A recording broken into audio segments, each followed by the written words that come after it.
Kebayang nggak sih, apa sebetulnya yang bikin roda ekonomi sebuah negara itu berputar? Nah, kali ini kita akan bedah tuntas mesin di baliknya. Dan kita juga akan lihat gimana mesin ini bisa jadi jawaban untuk salah satu tantangan terbesar kita semua, yaitu lapangan kerja. Oke, kita mulai dari akarnya dulu ya, dari isu yang ya pasti kena ke kita semua, pekerjaan. Kenapa? Karena dari sinilah sebetulnya semua aktivitas ekonomi itu bermula. Terus gimana kalau orang-orang susah cari kerja? Nah ini penting nih.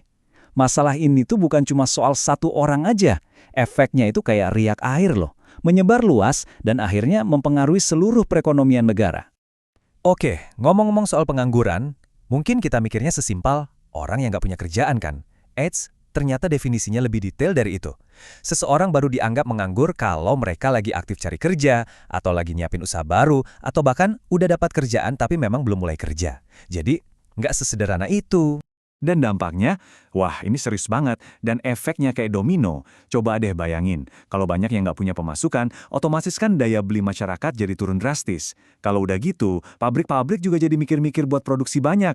Nah, inilah yang namanya lingkaran setan. Siklus negatif yang ujung-ujungnya bisa memicu masalah sosial dan menghambat kemajuan negara.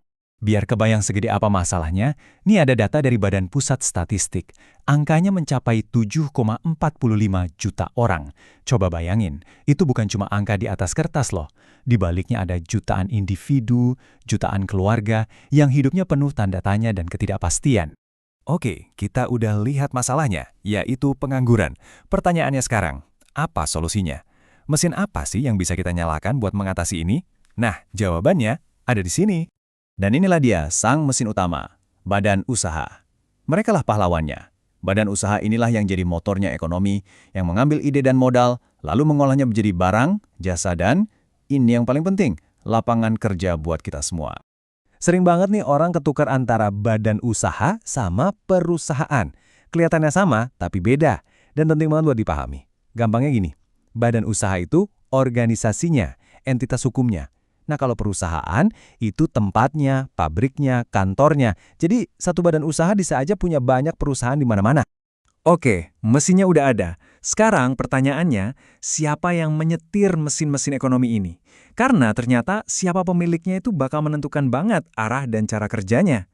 Kalau kita lihat di arena ekonomi Indonesia, secara garis besar ada dua tim utama yang bermain. Tim pertama modalnya dari negara. Nah, ini yang kita sebut BUMN atau Badan Usaha Milik Negara dan BUMD untuk yang level daerah. Terus tim kedua, ini murni didanai dan dijalankan sama pihak swasta, bisa perorangan ataupun grup. Misi kedua tim ini beda banget. BUMN fokus utamanya itu melayani masyarakat. Mereka sering jadi pembuka jalan di sektor-sektor penting yang mungkin kalau dihitung-hitung untungnya tipis buat swasta. Nah sebaliknya, BUMS atau swasta itu mesinnya digerakkan sama satu hal, cari untung.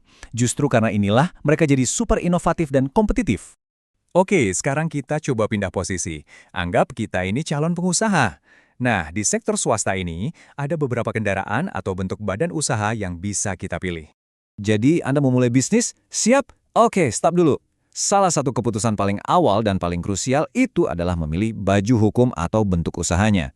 Kenapa krusial? Karena pilihan ini akan menentukan segalanya. Risiko yang Anda tanggung, cara cari modal, sampai gimana Anda menjalankan bisnisnya nanti. Nah, ini dia nih menunya buat para pengusaha. Ada usaha perorangan, ada firma, ada CV, ada juga PT. Masing-masing ini punya paket yang beda-beda. Ada yang gampang banget dibikinnya, ada yang butuh modal gede.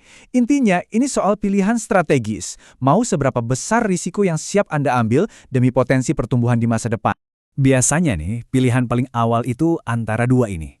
Pertama, usaha perorangan. Simpel, gampang, untung buat Anda semua. Tapi risikonya juga Anda tanggung semua sampai ke harta pribadi. Di sisi lain ada PT atau perseroan terbatas. Ini lebih aman, karena ada tembok hukum antara harta pribadi Anda dan utang perusahaan.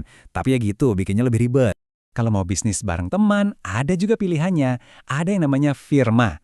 Di sini semua partner itu kerja bareng, ngurusin bisnis bareng. Dan kalau ada utang, ya nanggungnya bareng-bareng juga. Nah, ada lagi yang namanya CV. Ini lebih fleksibel. Ada partner aktif yang kerja, ada juga partner pasif yang cuman menaruh modal aja. Jadi dia cuman investor, nggak ikut pusing ngurusin harian.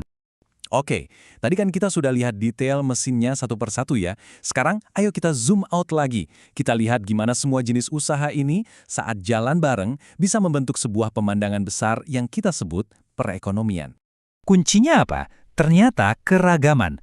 Ekonomi yang sehat itu kayak sebuah orkestra yang keren. Butuh semua jenis pemain. Ada usaha perorangan yang kecil dan lincah memainkan melodi cepat. Ada juga BUMN raksasa yang kokoh menjadi bassnya. Semuanya memainkan perannya masing-masing buat menciptakan satu harmoni ekonomi yang solid. Jadi kalau kita satukan semuanya, mau itu yang gede, yang kecil, punya swasta, atau punya negara, semuanya itu membentuk satu ekosistem yang saling terkait. Mereka ini ibarat akarnya, akar yang bikin pohon ekonomi kita tumbuh kuat, dan akhirnya menghasilkan buah yang bisa kita nikmati bareng-bareng. Lapangan kerja, inovasi, pemasukan pajak buat negara, dan yang pasti, semua barang dan jasa yang kita butuhkan sehari-hari. Tapi tahu nggak, di balik semua sistem dan bentuk badan usaha yang rumit ini, ada satu bahan bakar yang bikin semuanya bergerak. Apa itu? Semangat untuk mencoba, semangat kewirausahaan. Persis kayak kutipan ini bilang, kalau nggak melangkah, ya kita akan tetap di situ-situ aja. Keberanian inilah yang jadi bensin utama buat mesin ekonomi kita. Nah, sebagai penutup, saya mau tinggalkan satu pertanyaan untuk kita renungkan bersama. Gimana caranya kita bisa bikin semua mesin ekonomi ini, BUMN, swasta, yang besar, yang kecil, bisa kerja bareng dengan lebih baik lagi, supaya bisa membangun masa depan yang lebih kuat buat semua pekerja dan seluruh masyarakat Indonesia? Kayaknya sih kuncinya ada di pemahaman kita soal peran mereka masing-masing.